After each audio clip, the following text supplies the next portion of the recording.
HP এইচআরপির উপরে থাকে boiler drum, মানে নিয়মই হলো বয়লার ড্রামটা বয়লারের উপরে থাকবে। এটা কিসের জন্য? কারণ বয়লার ড্রাম থেকে হলো ফিড ওয়াটার পাম্পের মাধ্যমে, এই যে ফিড ওয়াটার পাম্প এই দুইটা, ঠিক আছে, বড় বড় মোটর দেখা যাচ্ছে, ফিড ওয়াটার পাম্প, এই পাম্পের মাধ্যমে এই বয়লার ড্রাম থেকে পানি, না ডিয়াটার থেকে পানি বয়লার ড্রামে যাবে, ঠিক আছে। এখন প্রস্তাব বেশি ছিল না আগে,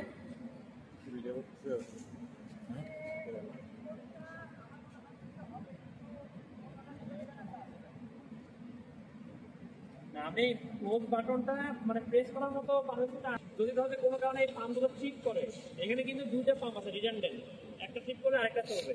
যদি কখনো দেখা গেলো দুইটাই ফেড করে গেছে, তখন তো বয়লারের এইটার যে ভিতরে হিট আছে, তাই না?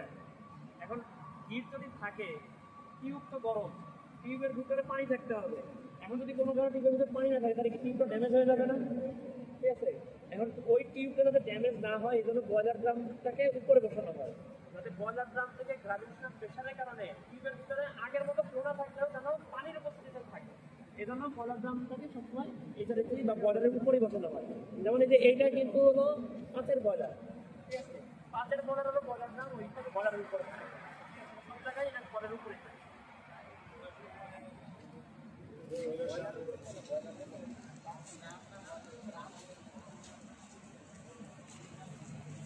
এই যে আমরা যে কুলিং এর জন্য যে পানিটা ব্যবহার করি, ঠিক আছে, কুলিং এর জন্য আমাদের প্রত্যেকটা মেশিনকে ঠান্ডা করার জন্য একটা পানি যায়, ওই পানিটাকে হইতে হয় ডিমিনারাইজ।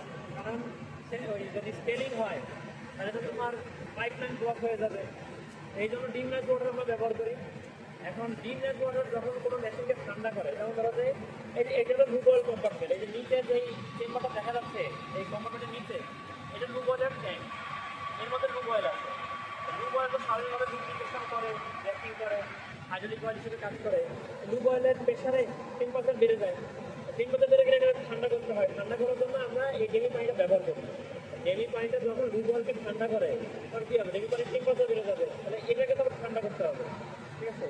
এইটাকে ঠান্ডা করার জন্য এই হিট এক্সচেঞ্জার ব্যবহার করা হয়। এইগুলোকে বলা হয় হলো প্লেট টাইপ হিট এক্সচেঞ্জার। এটা না, এটা প্লেট হিসেবে কিন্তু কাজে রাখা হয়, হ্যাঁ, এটা একটা প্লেট টাইপ হিট এক্সচেঞ্জার, ঠিক আছে।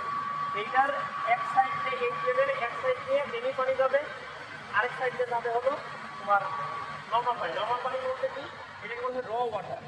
র ওয়াটার কীরকম, তোমার নদীর পানি, আমাদের এখানে আন্ডারগ্রাউন্ডে পানি ব্যবহার করা হয়, ওই পানিতে তোমার ডোজিং করা হয়। ডোজিং করে হলো ওই পানিতে যদি কার্বন পার্টিকেলস থাকে, যেমন শ্যাওলা জন্মাইতে পারে, এইসব কার্বন পার্টিকেলস যেন না জন্মাইতে পারে, কোনো মাইক্রো অর্গানিজম যেন না জন্মাইতে পারে, সেই পরিমাণ ডোজিং করা হয়। হ্যাঁ, বলতে ওই লাইনটা তো হোয়াইট থাকে, ওটা তো এত লাইনের ভিতরে যায় না, কুলিংয়ের জন্য যায় না, ঠিক আছে, ওটাই স্কেনিং হয়, ওটাতে অল্প পরিমাণে স্কেনিং হয়, ঠিক আছে। কিন্তু ওই লাইনটা যেহেতু আমি মেশিনের কুলিংয়ের জন্য ব্যবহার করতেছি না, ঠিক আছে, মেশিনের ভিতরে ঢুকতেছে না, এই কারণে এই দিকে কোনো ডিমিনারাইজ ওয়াটার করা লাগে না, ঠিক আছে।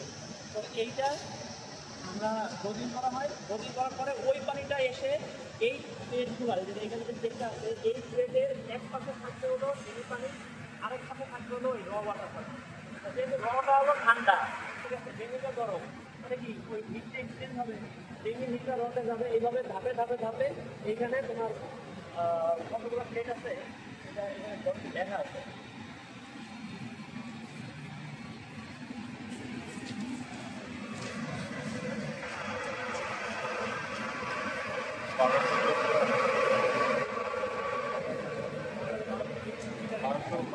না না, এখানে মনে হয়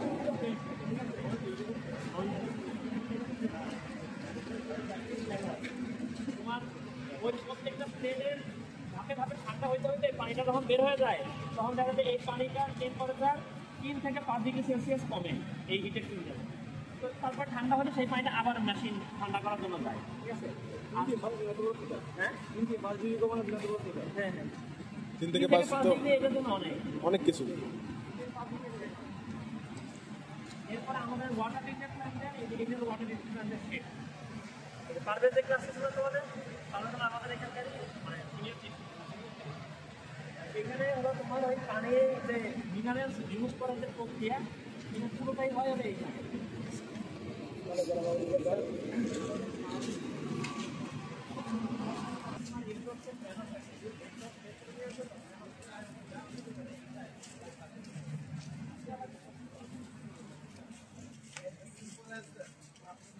ঘোড়াশালের পাওয়ার প্ল্যান্ট 4 ইউনিটের বয়লার না সরি সিসিপিপি দেখে আসছে। কিন্তু এটা এখানে আমরা আসছি না আগে।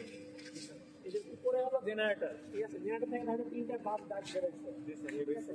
তারপর ভাই এইটা হলো ব্রেকার, জেনারেটর সার্কিট ব্রেকার। এই ব্রেকারের মাধ্যমে সিনক্রোনাইজেশনটা করছে। হ্যাঁ, এই যে ট্রান্সফরমার উপরে এটাই হলো ব্রেকার। মানে এই ব্রেকার থেকে পাওয়ার আসবে এইদিকে, এইদিকে আসলে আগে এইটা দেখা পরে এই যে ট্রান্সফরমার এসে ঢুকলো, ঠিক আছে? আর এই পাশে বের হবে এটা হলো 230 কেভি। বুঝা গেছে? তোমার এটা হলো এলটি সাইড, এটা হলো এইচটি সাইড, ঠিক আছে? তাহলে এলটি সাইডে ভোল্টেজ কত? 15.7 কেভি এলটি সাইজের, আর এই পাশে হলো 230 কেভি। আচ্ছা দেখো এইখানে প্রথমে যেটা বের হলো এই যে বুশিং এর গোড়াই হলো সিটি, ঠিক আছে? বুশিং দিয়ে বের হলো এটা হলো লাইটনিং অ্যারেস্টার। এরপরে হলো এটা হলো পিটি, ঠিক আছে? তারপরেরটা হলো আইসোলেটর আর গ্রাউন্ডিং সুইচ, ঠিক আছে? এখানে আইসোলেটর বলতে শুধু গ্রাউন্ডিং সুইচ আছে, এটা আইসোলেটর নাই আছে। এই নিচের থেকে রডটা দিয়ে গ্রাউন্ডিং করে দিবে এটাই। আর তারপরে হলো তোমার হলো কেবল টার্মিনাল, মানে এই ওভারহেড যে কেবলটা গেছে এই কেবলটা তো নেকেন, ঠিক আছে? আর এটা আন্ডারগ্রাউন্ড হয়ে এই যে লাল বিল্ডিং দেখা যায় না, এটা হলো বিআইএস সাবস্টেশন, ঠিক আছে? তাহলে এইটা আন্ডারগ্রাউন্ড হয়ে ওই সাবস্টেশনে যায় উঠছে, ওই সাবস্টেশন থেকে তারপর ইভাকুয়েশন হচ্ছে, মানে ওটা একটা সাবস্টেশন। তো এটার নাম এখানে কেবল টার্মিনাল। কেবল টার্মিনালের কাজটা কি? যেহেতু এই কেবলটা নেকেড, ঠিক আছে? আর নিচের কেবলটা ইনসুলেটেড, তাহলে কি দুটো কেবলকে জয়েন্ট দিতে হবে না? তো জয়েন্ট দেওয়া তোমার ইনসুলেশন প্রয়োজন। ওই ইনসুলেশনটাই হলো কেবল টার্মিনালের ভিতরে করা হয়েছে। আর এই যে ভিতরে যে দুটো ফায়ারওয়ালের মাঝখানে যে ট্রান্সফরমার দেখা যাচ্ছে ভিতরটা, ঠিক আছে? এইটা হলো অক্সিলারি ট্রান্সফরমার বলা হয়। এটা হলো 15.75 বাই 6.6, ঠিক আছে? এই প্ল্যান্টে যত ইকুইপমেন্ট চলে, ঠিক আছে, ওইটার আন্ডারে চলে এগুলো।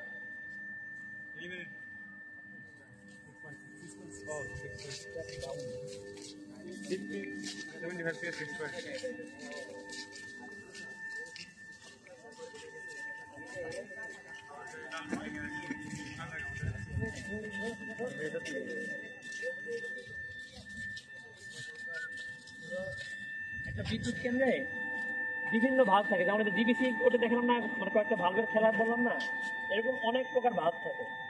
ভাল্বগুলার ওয়ার্কিং মেকানিজম এক একটা ভাল্বের এক এক রকম। তাহলে কিছু ভাল্ব আছে হাতে খোলা, যেমন ধরো এটা ফায়ার হাইড্রেন্ট আছে না, কোন ছেলে হাতে খোলার ভাল্ব, দেখছো গোল একটা হ্যান্ডেল লাগানো, হ্যাঁ কালো কালার, ওটা ধরো হাতে খোলা ম্যানুয়াল ভাল্ব। কিছু ভাল্ব থাকে মোটরাইজ, জাস্ট ইলেকট্রিক একটা মোটর লাগানো আছে, সার্ভো মোটর, কমান্ড দিলেই মোটর করে ভাল্ব খোলে। এরপর যাতে কিছু ভাল্ব থাকবে হাইড্রোলিক, অয়েলের প্রেসারে ভাল্ব ওপেন ক্লোজ হবে। আর কিছু ভাল্ব থাকে নিউমেটিক কি এয়ার কম্প্রেস এয়ারের প্রেসারে, তাহলে কম্প্রেস এয়ার লাগবে। এই কম্প্রেস এয়ারের জন্য এই কম্প্রেসার চলতেছে, ঠিক আছে? এই কম্প্রেস এয়ার এখন কাহিনী হলো এই কম্প্রেস এয়ারে তো অ্যাটমসফিয়ার থেকে যেহেতু সে এয়ার নিচ্ছে, তার মানে অ্যাটমসফিয়ারের যে এয়ার হিউমিডিটি আছে, ময়েশ্চার আছে, তার মানে এই এয়ারটাকে যখন কম্প্রেস করে তার মানে এর ভিতরে ময়েশ্চার থেকে যায়, আর ময়েশ্চার রিমুভ করতে হবে, নাহলে তো ধরো যে ভালভের ভিতরে যদি এই ময়েশ্চার সহ বাতাস ঢুকে তাহলে ভালভের তো ভিতরে জং ধরে ভালভটা নষ্ট হয়ে যাবে, ডায়াফ্রাম নষ্ট হয়ে যাবে। এই জন্য কি করা হয়, ড্রায়ার থাকে, ড্রায়ারের মাধ্যমে আবার ময়েশ্চারটাকে রিমুভ করা হয়। এই দেখো এইখানে দুটো স্টোরেজ ট্যাঙ্ক, এই পাশে হলো ইনস্ট্রুমেন্ট এয়ারের স্টোরেজ ট্যাঙ্ক, আর ওই পাশে যেটা সার্ভিস এয়ারের স্টোরেজ ট্যাঙ্ক। সার্ভিস এয়ারের কাজটাকে বিভিন্ন পরিষ্কার করার জন্য হাই প্রেসারে বাতাস লাগে, তখন আমরা সার্ভিস এয়ারটা নিয়ে কাজ করি। ওটার মধ্যে ময়শ্চার থাকে, ওটার মধ্যে ময়শ্চার থাকলে কোনো সমস্যা নেই, ওটা জাস্ট পরিষ্কার করার জন্য। ট্রান্সফরমারে যে আওয়াজটা হয়, হামিং কিসের জন্য হয় ট্রান্সফরমারে? স্যার হিস্টেরিসিস লস কিসের জন্য? তোমার ধরো রয়ের যে তোমার কোরের যে ম্যাটেরিয়ালসের কোয়ালিটির উপরে ডিপেন্ড করে। ম্যাটেরিয়ালসের কোয়ালিটি হিস্টেরিসিস আর এডি কারেন্ট লস যদি বেশি হয় তাহলে পরে হামিংটাও বেশি হয়, ঠিক আছে? এটা হলো যে ম্যাগনেটাইজেশন কুলিং এর ব্যাপারটা থাকে, তো এখানে যেটা যত সুইফটলি ম্যাগনেটাইজেশন চেঞ্জ করে তার হামিংটা তত কম হয়।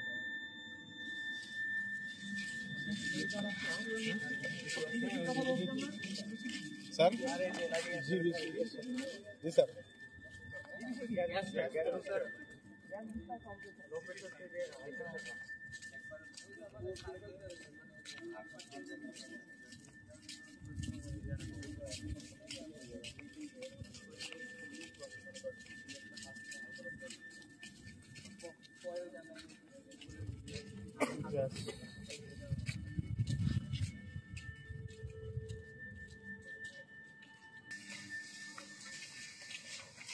এইটা হলো এই যে গ্যাস বুস্টার কম্প্রেসর।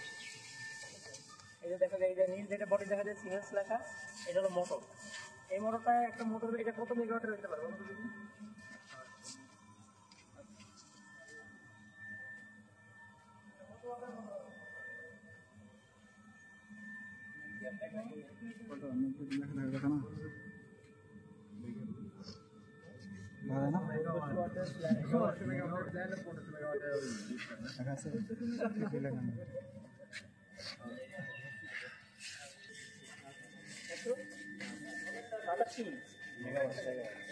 মেগাওয়াট। এসব মেগাওয়াট মানে বলুন তুমি? আর একটা প্ল্যান্টেরই তো 240 মেগাওয়াট। অনেক সাবস্টেশন আছে তৈরি করতে পারে না।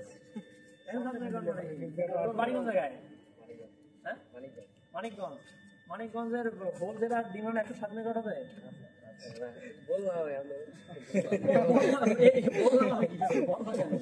তুমি একজন ইঞ্জিনিয়ার, তুমি একজন ইঞ্জিনিয়ার, তুমি ইঞ্জিনিয়ার হয়ে গেছো, ফোর্থ ইয়ারে না? জি স্যার তুমি ইঞ্জিনিয়ার হয়ে গেছো, আর বাকি আছে কি তোমার? আচ্ছা, এটা হলো তোমার 3.2 মেগাওয়াট। তার মানে আমাদের দুইটা ডিগ্রি চালালে মোটামুটি প্রায় 7 মেগাওয়াটের মতো পাওয়ার এখানে চলে যায়। স্যার আমার গ্রামের লোক হ্যাঁ, 7 মেগাওয়াট, ধরো যে একটা থানা শহর 7 মেগাওয়াটে কভার হয়ে যায়। স্যার আমার ইতে স্যার 8 মেগাওয়াট সর্বোচ্চ এলাকায়। আমাদের বাতিটা গ্যাসের তাহলে বুঝুন। আর আরেকটা জিনিস হলো, এটার জন্য আবার লাগে নাইট্রোজেন। ঠিক আছে, এটার জন্য আমাদের এখানে নাইট্রোজেন প্ল্যান্ট আছে। নাইট্রোজেন প্ল্যান্টে তোমার এয়ার কম্প্রেসর আছে, সে অ্যাটমসফিয়ার থেকে এয়ার নেয়, এয়ারকে কম্প্রেস করে তারপর নাইট্রোজেন, আমাদের মেমব্রেন টাইপ নাইট্রোজেন প্ল্যান্ট। ঠিক আছে, এখানে কি করে তোমার বাতাসে কত পার্সেন্ট নাইট্রোজেন? নাইট্রোজেন থাকে ওই বাতাস থেকে, মানে অ্যাটমসফিয়ারিক যে এয়ার, ওই এয়ার থেকে ফিল্ট্রেশনের মাধ্যমে নাইট্রোজেন সেপারেশন করে। তারপর ওই নাইট্রোজেনটাই আমরা জিবিসিতে সিলিং এবং প্রিজার্ভেশনের জন্য এই নাইট্রোজেনটা ব্যবহার করি। আচ্ছা, এরপরে হলো আমাদের জেনারেটর।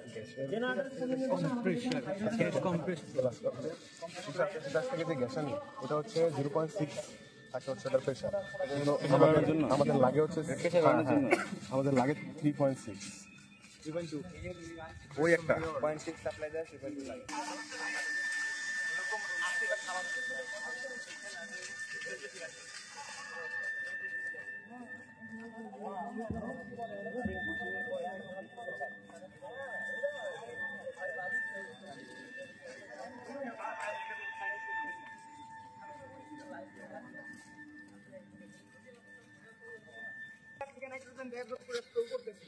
তাহলে এখানে আবার ইন্ডিভিজুয়ালি আলাদা করে কেন এখানে হাইড্রোজেনটা নাইট্রোজেন আর হাইড্রোজেন কি এক জিনিস?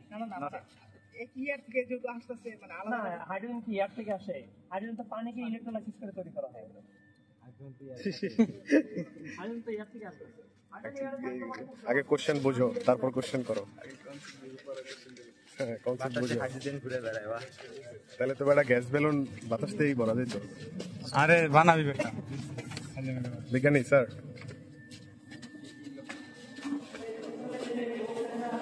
এই সর সর সর সর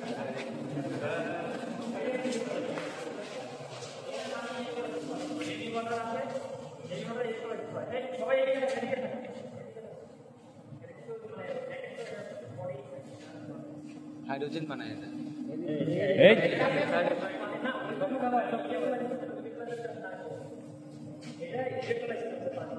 পানিতে তোমার পটাশিয়াম হাইড্রোক্সাইড, ভ্যানাডিয়াম পেন্টক্সাইড দেওয়া হয়, এটা পলক হিসেবে কাজ করে। আর ডেমি পানি আসে, ডেমি পানিতে তার কোনো মিনারেলস নাই। ডেমি পানি আসে অক্সিজেন হাইড্রোজেন থেকে তৈরি হয়। অক্সিজেন বাতাসে আমরা ছেড়ে দিচ্ছি, হাইড্রোজেনটা আমরা স্টোরেজ থেকে রেখে দিচ্ছি। ভিতরে চারটে স্টোরেজ ট্যাঙ্ক আছে, ওগুলোতে হাইড্রোজেন ছিল। হ্যাঁ, অক্সিজেন তো করা যাবে, যাবে না তা না, কিন্তু ওটা বলে জন্য আলাদা অ্যারেঞ্জমেন্ট করতে হবে। আর আমাদের তো পারপাস নাই, ঠিক আছে, এটা ঠিক আছে, স্টোরেজ করে অন্য কিছু পাওয়া যায় না। স্যার ওই যে মেডিকেল বা কোথাও যদি ওইটা এই অক্সিজেন আমার মেডিকেল পারপাসে ব্যবহার করতে গেলে এটা আলাদা আবার ট্রিটমেন্ট করে মানে ফিল্টারিং করে দিতে হবে। ফিল্টারিং করা বা এর সাথে আরো ইম্পিউরিটিস দেওয়া লাগে, কারণ শুধু অক্সিজেন মানুষ দিলে মানুষ ইনহেলেশনে আরো সমস্যা হয়।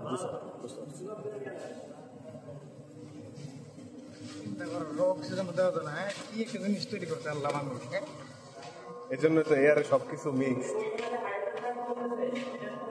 এখানে কুলিং এর পাম্প আছে, আর ওই পাশ থেকে হলো তোমাদের ডেমি পানির যেই শুভ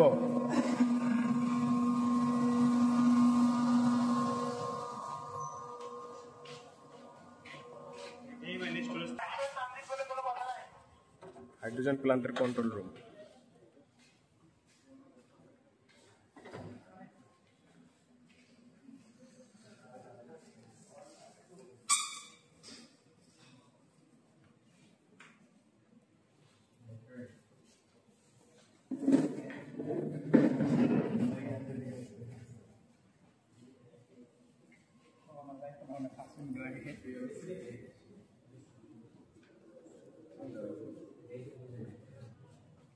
দেই কাকা, এটা একটু নিয়ে নেই, দেই তানবে একটু সরো, এটা একটু নেই।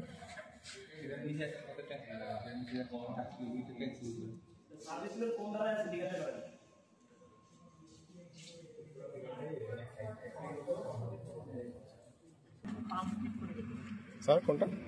যে মেইন রড ও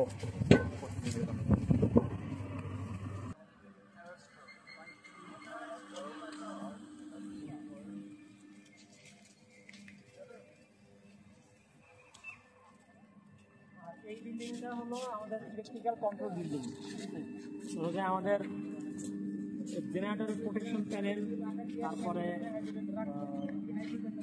লাইন প্রোটেকশন প্যানেল, 6.6 কেবি ব্রেকার, 0.4 কেবি ব্রেকার, কমিউনিকেশনের যত প্যানেল সব কিছু আমাদের এই বিল্ডিং এর ভিতরে আছে, এই জিডি সাইডে। এটা তো যাওয়া যাবে না, স্যার এটার মধ্যে যাওয়া যাবে স্যার? স্যার স্যার এটার মধ্যে যাওয়া যাবে না? ব্রেকার রুমে তারা খোলা সম্ভব।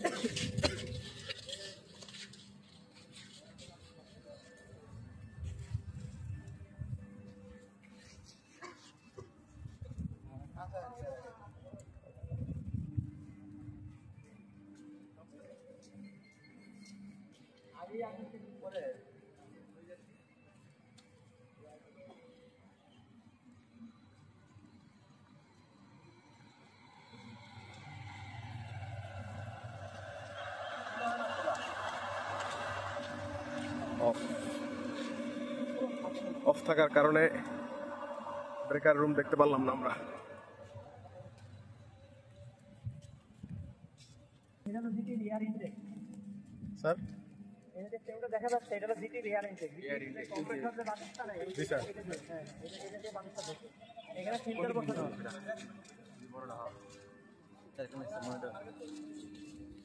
এইটা না এয়ার ইনটেক। যেখানেই বার্ন হয় সেইখানেই টারবাইনগুলো সেইখানেই স্যার এটা রেডিয়েটরের মতো স্যার ফিল্টারিং থাকে স্যার সামনে। বাতাসটা ফিল্টার করে ঢুকে একবারে। হ্যাঁ এখানে 2 স্টাইলের ফিল্টার আছে ভিতরে। জি স্যার, যে রেডিয়েটরে থাকে না গাড়ির সামনে, যে তোর হার্ট কোনো কিছু কেন দিতে পারে না। বাতাস টান দেয়, এই সময় তো মনে করেন আশপাশে যাইবে।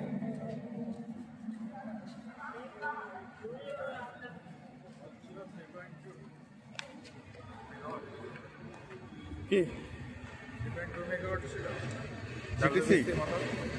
ও না 3.5 মেবি, 2.7 বললো না?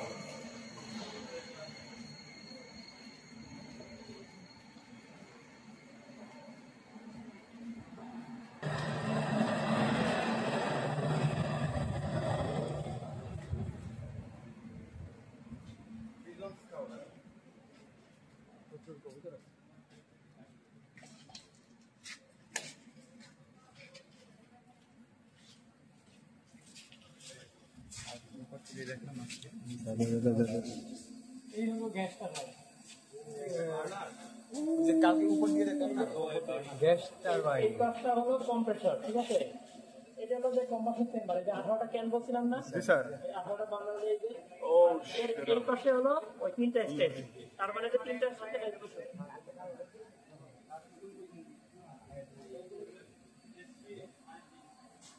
গ্যাস টারবাইন, এইচপিআইপি হলো স্টিম টারবাইন। 3টা স্টেজ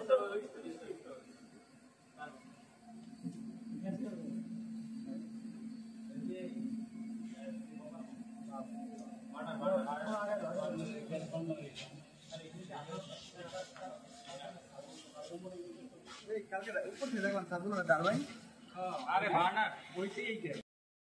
জিডি চালু করার আগে তোমার রানিং গ্যাস কমপক্ষে 4 ঘন্টা চালু রাখতে হবে। স্যার সবচেয়ে তাড়াতাড়ি লোডে আসতে পারে স্যার ডিজেল ইঞ্জিনগুলো স্যার। আর ডিজেল ইঞ্জিনের স্টার্টিং টাইম কম, আচ্ছা তাও কত মিনিট স্যার? এটা ডিপেন্ড করে প্ল্যান্টের উপরে। একদম প্ল্যান্ট যদি আইডল অবস্থায় থাকে, প্ল্যান্টের মানে মুক্ত থাকে, তখন তাহলে আমাদের যদি এখন চালু করতে বলে, আমাদের সব মিলে হয়তো বা 1-1.5 ঘন্টা লাগবে চালু করতে, মানে 240 মিনিট করে যাইতে 1-1.5 ঘন্টা সময় লাগবে। এখন আর যদি তাদের প্ল্যান্ট একদম স্ট্যান্ড বাই করে ফেলি, যে জাস্ট খালি এরা জিটি স্টার্ট দিব, তখন লোডে আসতে কতক্ষণ সময় লাগবে, তাহলে সেটা তোমার 40 মিনিট 30-40 মিনিট সময় লাগবে সব মিলে। কারণ এটা তুমি কোন জায়গা থেকে টাইম কাউন্ট শুরু করছো তার উপর। আব্দুল্লাহ এদিকে আছে আব্দুল্লাহ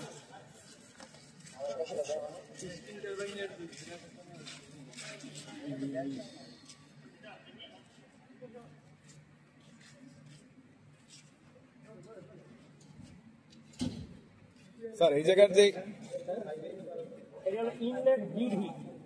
এটার কাজ হলো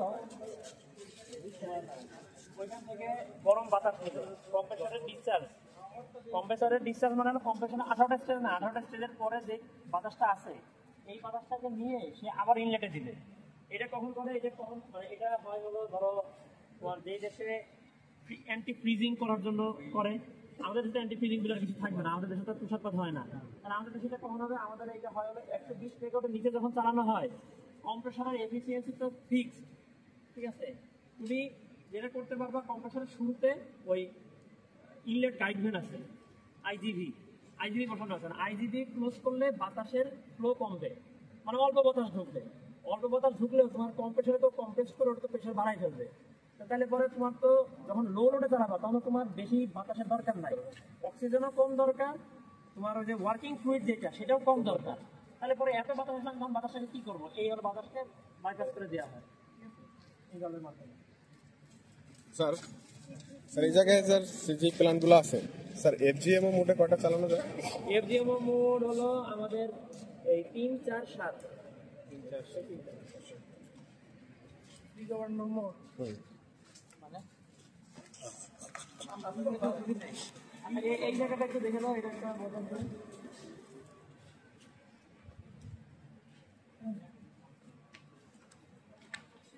কারণ আমরা এখন সিম্পল সাইকেল মোডে প্ল্যান চালাই, মানে শুধু জিটি চলে। জি স্যার। এইটার যদি এসটি বন্ধ থাকে, জি স্যার। তাহলে পরে যেই এক্সস্টটা আসে, যে হট গ্যাস, এই হট গ্যাসটা কি হবে? এই হট গ্যাসটা এই চিমনি দিয়ে বের হয়ে যাবে। তাহলে যাতে এইটার ভিতরে না ঢোকে, এর জন্য কি থাকতে হবে? এই পাশটা ব্লক করতে হবে। জি স্যার, একটা বাল্ব বা কিছু ব্লক থাকতে করার হবে। জন্য এখানে একটা কপাট আছে, মানে ড্যাম্পার আছে। এই ড্যাম্পারটা এখন এই দিকে এইভাবে নামানো, ঠিক আছে? যখন আমি এইটার যদি ব্যবহার করবো, তখন ড্যাম্পারটা উঁচু হয়ে এই পাশ থেকে ব্লক করবে, তখন এই চিমনিটা বন্ধ হয়ে যাবে, আর গ্যাস এসে সরাসরি এইদিকে ঢুকে যাবে। এইটাকে বলা হয় ডাইভার্টার ড্যাম্পার। এই যে উপরে দেখা হাইড্রোলিক দুইটা জ্যাক দেখা যায়, এই যে কালো রঙের, তোমরা দেখতে পাচ্ছ কিনা? জি স্যার। এই স্যার এই যে স্যার এই যে সিঁড়ির ফাঁকা দিয়ে দেখা যায়।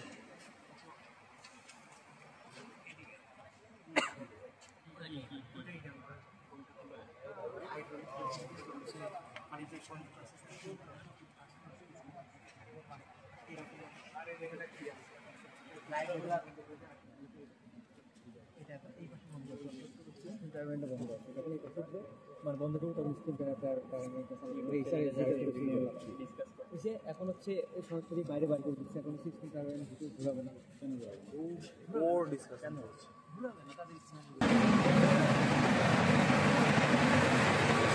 আর খাইস না বুঝছো? চুরি করে আর কত খাবি সামিন? চুরি করে আর কত খাইব কম? ওইটাই সবগুলো দিয়ে হাতে একটা করে প্যারাগুলা প্যারাগুলা পাকতে পারলো না, এত প্যারা কাঁচা হইলেও খাওয়া লাগে। প্যারাগুলা পাকতে পারলো না, বুঝছো? হয়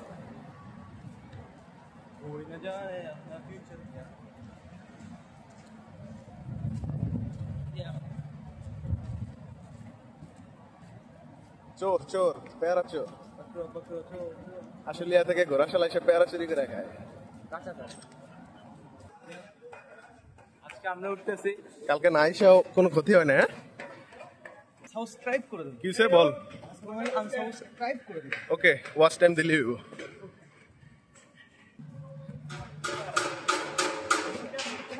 short short short short short side দে। দেখা যাচ্ছে না, এর ভিতরে বড় ফ্যান আছে, এই ফ্যানটা দিয়ে আমরা শুটিংটা হবে মাথায়। এই চাবি কেমন? এই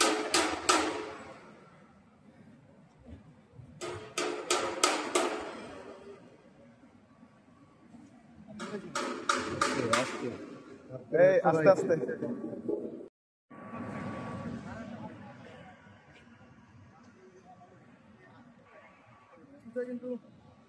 এই নিচা কিন্তু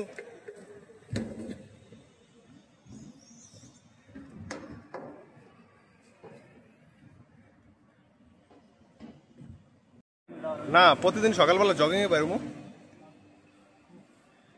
গরমে শিখবো, বলো। গরমে শিখবো। ওকে, তোমার জন্য একই সিমটার ভাই। তোমার জন্য পাওয়ার প্ল্যান্টের চাকরি না, বাদ দাও। এই হেল কা দরওয়াজা।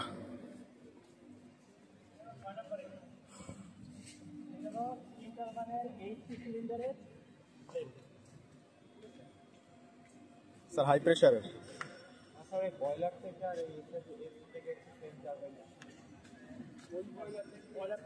না না স্যার, এগুলো ব্লেড। এটা 6 নাম্বার ইউনিট। জি স্যার। ওরা আসলে এখানে নিয়ে আসে। Okay sir. স্যার হাই প্রেশারটা প্রথমে কোথায় পড়ে? ওই যে এইটার একদম আবার এই সবার এদিকে আসেন, আব্দুল্লাহ এ না সেদিন ধরে এটা নিচ্ছি। রোটর জেনারেটরের স্টার্টারটা দেখে ওয়েট স্যার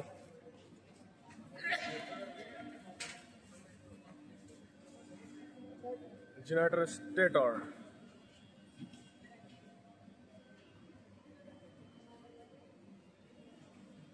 শ্যাফট আঙ্গুলি দেয় তারপর খালি চাকরি আর এই জায়গায় পাবা না, বাদ দাও। প্রথম দিন ধরে দেখে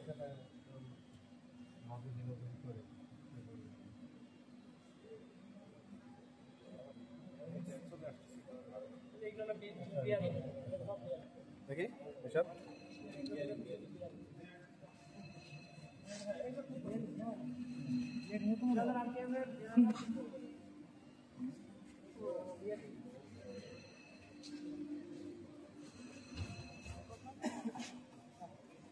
স্যার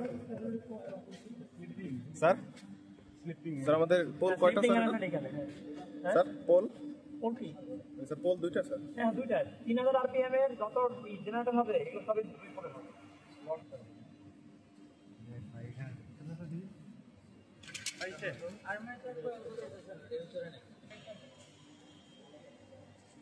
স্যার এলপি টারবাইনের ব্লেড উঠতেছে, এলপি সিলিন্ডারের যে ব্লেডগুলা জি স্যার। ওই যে উঠতেছে, ওই যে পড়ছে যেটা।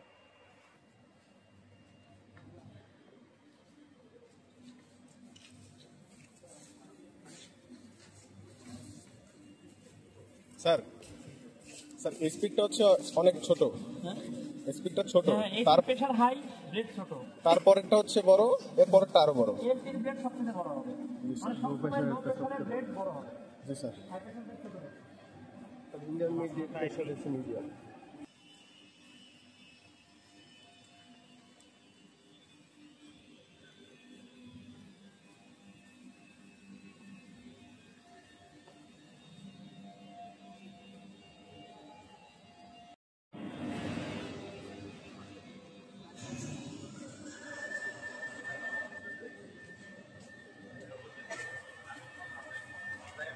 কাজে করে মামা হয়েছে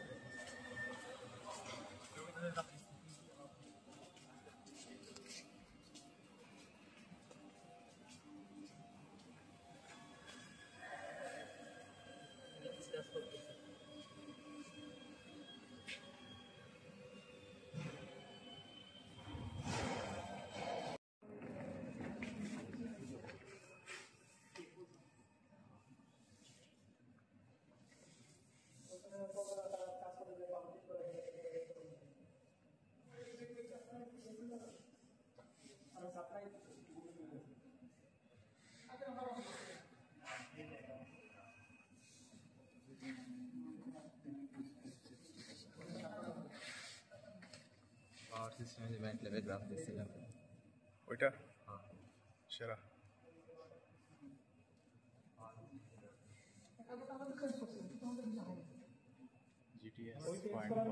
আজকে এটা মানে আগেই তো তোমাদের সাপ্লাই আছে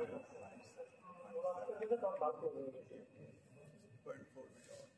ফ্রিকোয়েন্সি এরকম কেন নিচ্ছে? বুঝছো না, কনজাম্পশন হচ্ছে তো। তিন শিফটে ডিউটি হয়, night shift, morning shift, evening shift. Night হলো রাত 10টা থেকে সকাল 7টা, সকাল 7টা থেকে 2টা হলো মর্নিং, তারপরে 2টা থেকে রাত 10টা হলো ইভিনিং। ব্যাংক যারা আছে এনারা রাত 10টা পর্যন্ত ডিউটি করবে, রোস্টার অনুসারে ডিউটি করে। এইখানে যারা ডিউটি করে তাদের হলো ওই মানে শুক্র শনি এইসব ছুটি হয় না, তাদের হলো রোস্টার অনুসারে ছুটি আছে। 2টা নাইট করার পরে 2 দিন বন্ধ থাকে। স্যার এই জায়গায় স্যার মাইনাস ভ্যালু আসতেছে। ওটা তো কাজে চলে। ও আর যে আরপিএম কথা বলছো, 6.4 আরপিএম, ওই 6 আরপিএম থাকে, ওটা ফ্র্যাকশনাল কিছু থাকে। স্যার এটা শ্যাফটকে সবসময় ঘুরে রাখে 4 ঘন্টা করে। কারণ কি স্যার শ্যাফট এমনিতেই হলো বাল্কি, আর তাতে আরো অনেক ইকুইপমেন্ট অভিকর্ষ স্তরণে স্যার ইয়ে হয়ে যাবে। অনেক ব্লেড বসানো না, তাহলে কি শ্যাফটে তো অনেক ওয়েট। এখন শ্যাফটকে যদি একভাবে রেখে দেওয়া হয় তাহলে শ্যাফট তো বেন্ড হবে, স্যাগিং হবে। জি স্যার। ওই জন্য শ্যাফটটাকে স্যার স্যাগিং হয়ে গেলে আবার ভাইব্রেশন বেশি। হ্যাঁ স্যাগিং হলে তাহলে ভাইব্রেশন হবে, এই জন্য শ্যাফটটাকে ক্রমাগত রোটেশনে রাখা হয়। তারপরে ওদের এমনি সাইড দেখালাম। আর এইখানে এই দুইটা পিস হলো আমাদের জি মানে জিডি কন্ট্রোল করার জন্য এই দুইটা পিসি। এটা যে ডিসিএসটা আছে এটা হলো জির নিজস্ব সফটওয়্যার, ওই এটার নাম হলো মার্ক 6E। আর এই পাশে যেগুলা এইগুলো হলো তোমার ডিওপি, এসটি, এইচআরএসসি, আমাদের ইলেকট্রিক্যাল, কেমিক্যাল সব কিছু এই সবগুলো পিসিতে কভার করা। এইটার ডিসিএসটার নাম হলো এবিবির নাম শুনছো?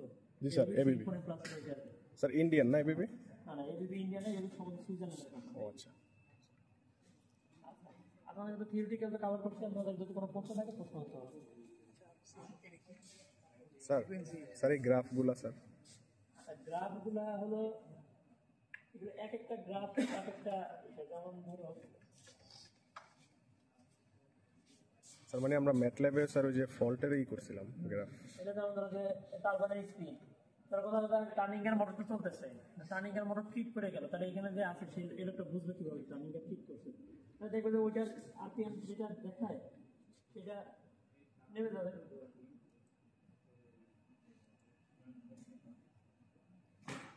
এই সাইন কালার যেটা দেখাচ্ছে এই আরপিএমটা যদি কোনো কারণে ওটা ডাউনওয়ার্ড হয়, মানে এখানে যা যা আছে জি স্যার। এর কোনোটা ডাউনওয়ার্ড বা আপওয়ার্ড হলেই তখন ওনারা অ্যালার্ট হয়ে যায়, তাহলে তো কোনো একটা পরিবর্তন হচ্ছে। কারণ ওনারা এখানে ওই স্পেসিফিক রেঞ্জ দিয়েই হলো ট্রেনগুলো সেট করে রাখছে, যেন এই স্ক্রিনের বাইরে যাওয়া মানেই হলো বুঝতে যে ওটা সেফ অপারেশন যে লিমিট, ওই লিমিট সে ক্রস করতেছে। তখন যে ব্যবস্থা যেটা যেন জানিয়ে লাগে ওনারা সেই ব্যবস্থাটা নেয়। জি স্যার। আর যেমন ধরো যে সকালে ইলেকট্রিক্যাল ডিভিশনের কাজের কথা বলছিলাম, যেমন ধরো এই যে একটা ট্রান্সফর্মার, যে দুইটা ট্রান্সফর্মার দেখালাম সকালবেলা কাজ করতে যে যেটা পাম্প ফিট করছে, সেই ট্রান্সফর্মারে যে ব্রেকারে এই ব্রেকারে ক্লোজ পারমিশন নাই, মানে ব্রেকার ক্লোজ করার মানে সিস্টেম ডিসিএস থেকে পারমিশন দিচ্ছে না। এইটার জন্য আমাদের আইএমসি যে ডিভিশন তারা এবং ইলেকট্রিক্যাল মেইনটেন্যান্স ডিভিশন, দুই ডিভিশনই মানে একটা কোলাবোরেশন করে তারা এই কাজটা সলভ করবে।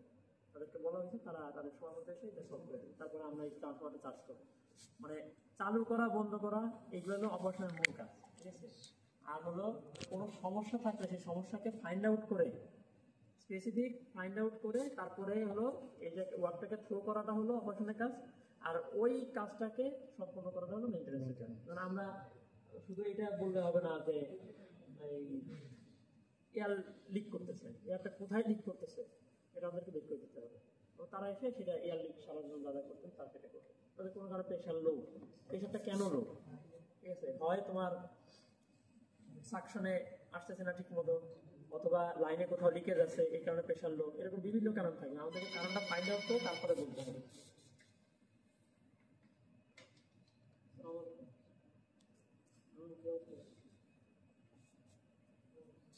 ঠিক আছে, আছি 12 তারিখ রাত 12টা। আমাদের যে সালফার হেক্সাক্লোরাইড যে হচ্ছে আমাদের যে সার্কিট ব্রেকারটা আছে SF6 ওইটাও কি স্যার এখান থেকে হচ্ছে অন অফ করে? হ্যাঁ হ্যাঁ, ওটা এখান থেকে আমরা করা যাবে।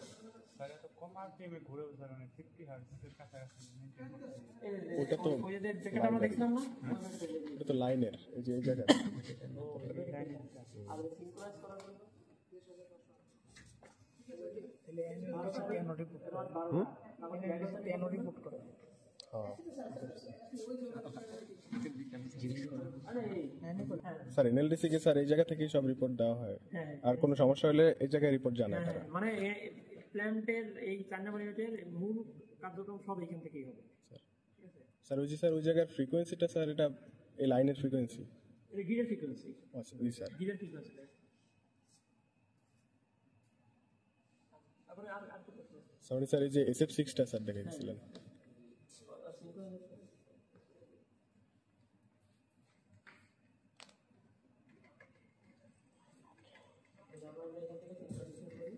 এটা জেনারেটর, এই যে এই ব্রেকারটা ক্লোজ হবে, আর এইটা ওই যে সাবস্টেশন দেখাইছি না, জি স্যার।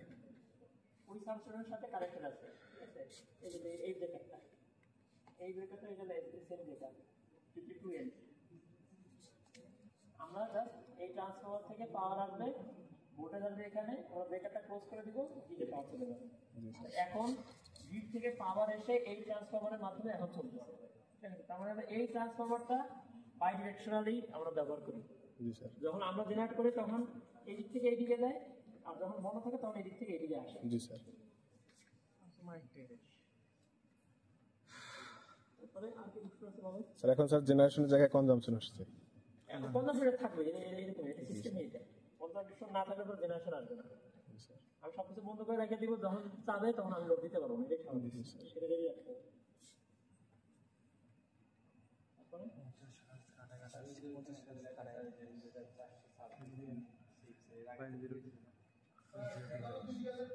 ওটা হ্যাঁ হ্যাঁ হ্যাঁ। নিশ্চয়ই। মানে আমি মনে শোনেন 26 কয়দিন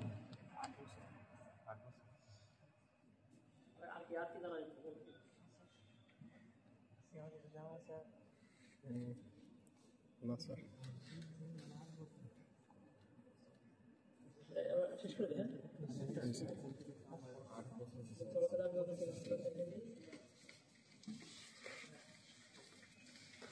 This is end.